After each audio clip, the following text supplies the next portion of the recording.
Greetings everyone, one and all, welcome once more. As always, I am your most humble host, Jay. I return once more from the void between pages to again tell of the bizarre and the unknown.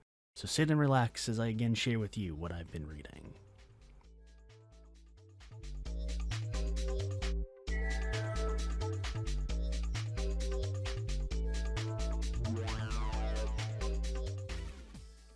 Oh god, Jay's doing a Marvel book, everyone head for the hills!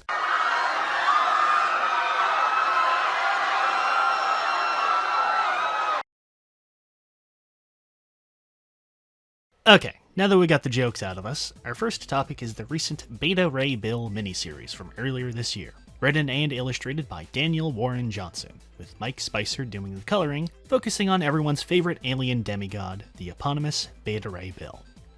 Bill is a character that more casual readers may know simply by appearance, but are more than likely to not know much about the character beyond that. In fact, it's a safe bet to assume that when you looked at the thumbnail, you said something like, "Oh hey, is that Horse Thor? Jay's talking about Horse Thor. He's so freaky looking. What's Horse Thor's deal? I can't wait to hear what Horse Thor is up to." No! Bad. You come into my house. You disrespect Bill like this. How dare you? I'm never inviting you to my sleepover ever again. Wait, what was I talking about? Alright. For those not familiar, Beta Ray Bill first appeared in 1983, debuting in Mighty Thor number 337, created by artist and writer Walter Simonson on the first issue of his run.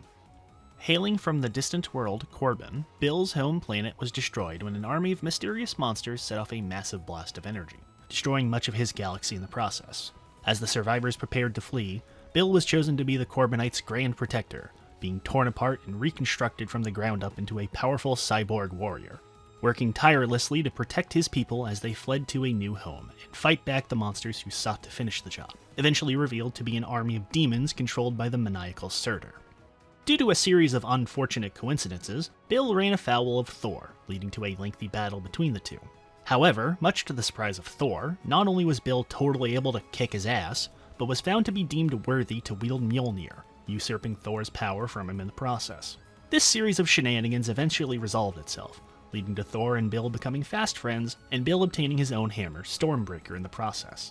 Bill would become a recurring ally of Thor's from here, maintaining a fairly strong presence but never quite escaping from Thor's shadow. Fittingly enough, this serves as a major theme for this story.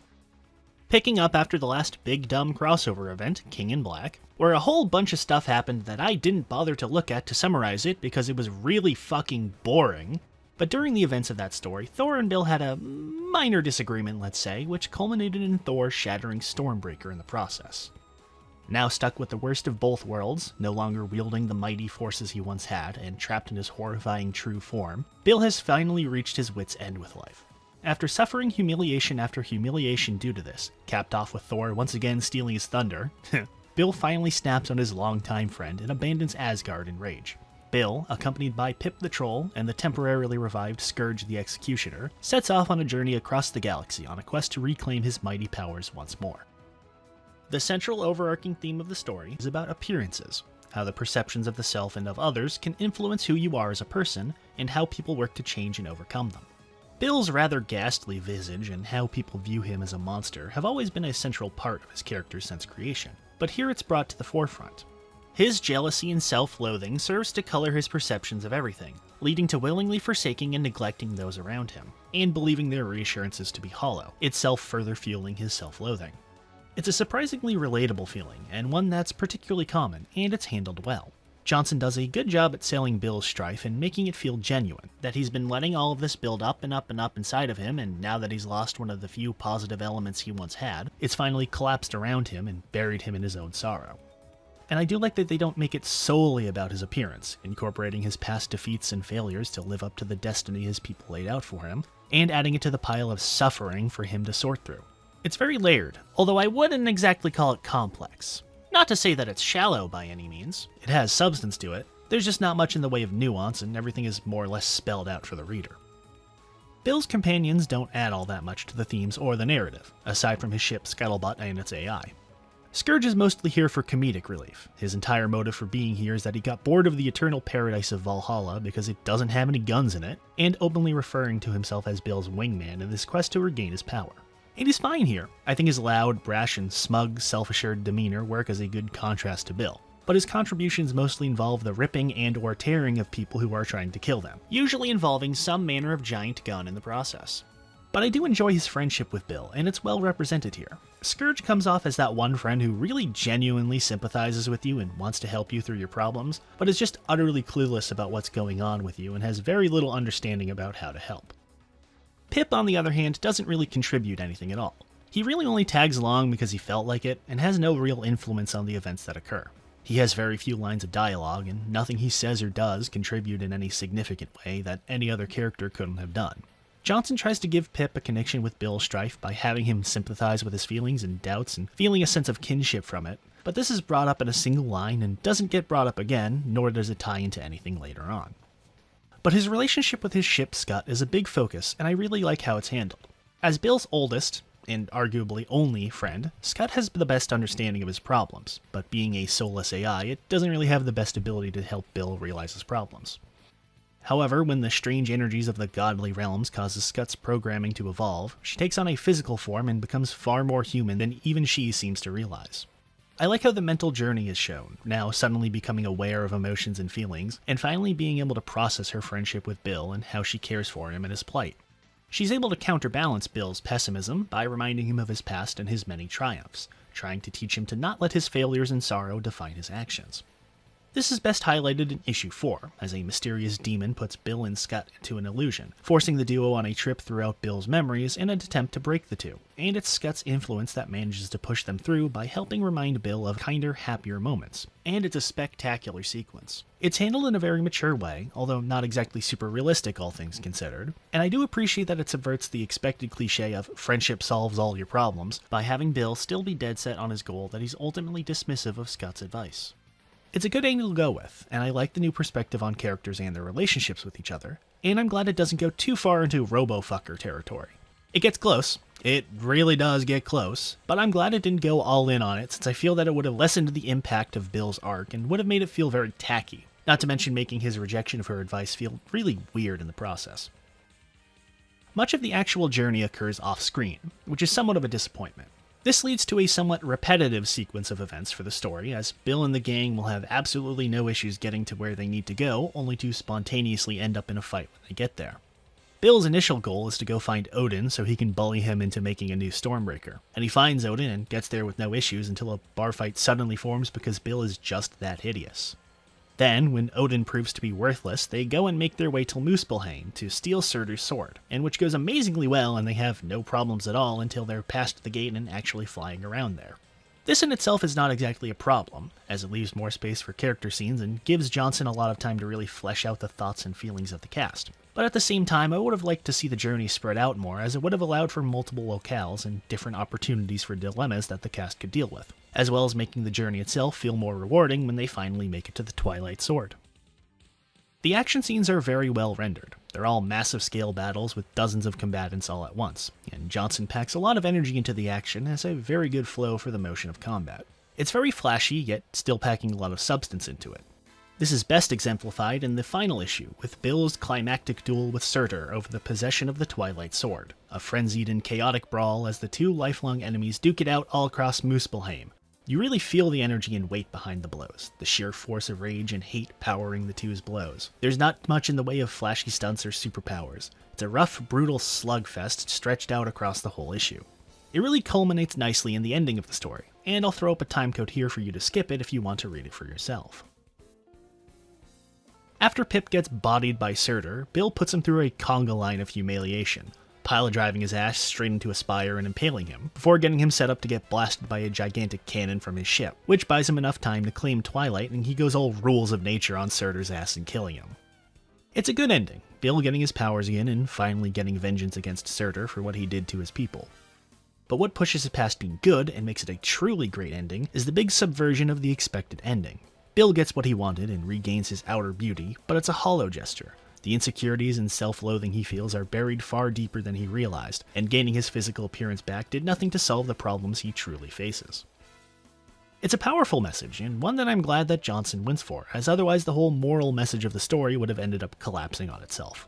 It's a relatable message too. teaching the reader that your problems and insecurities can be magically solved by an outward cosmetic change, that they run deeper than that and require more effort to really solve, which I believe is a good message.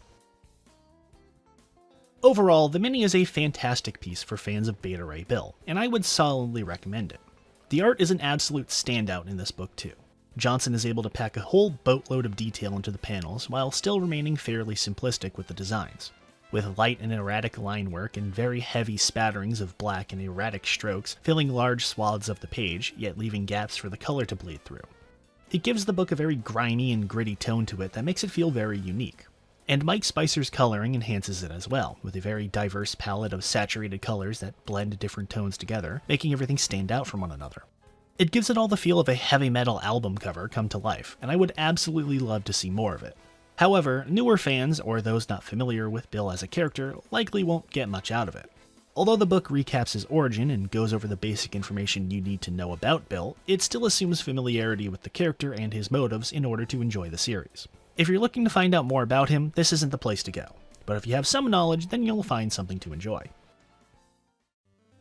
But that, of course, isn't quite the end this time, as up next we talk about another recent series, Vinyl.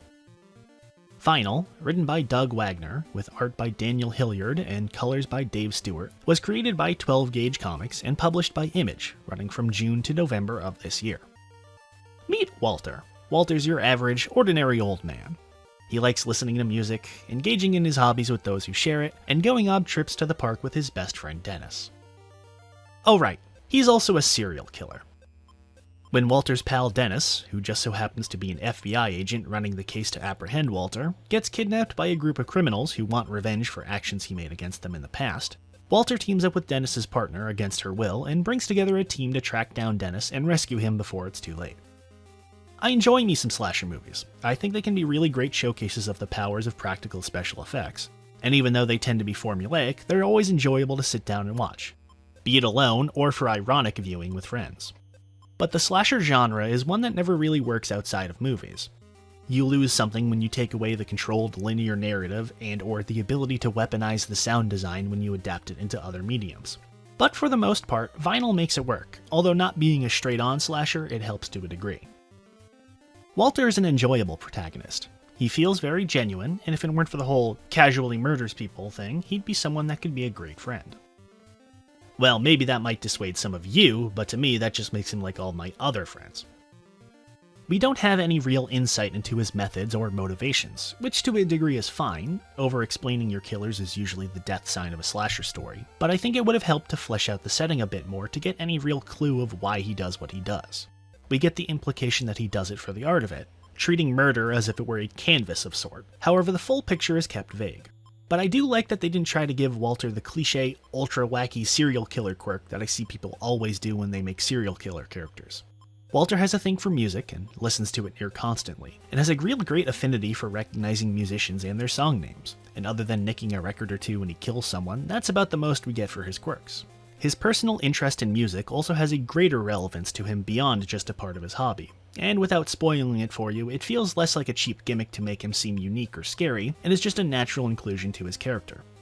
And I do think it's a nice twist that Walter is just genuinely trying to save Dennis out of the kindness of his heart, that he does actually consider him a friend, and he has no ulterior motives about it. I like that angle for it, it's different. We don't get much info about the other killers, or how Walter knows them.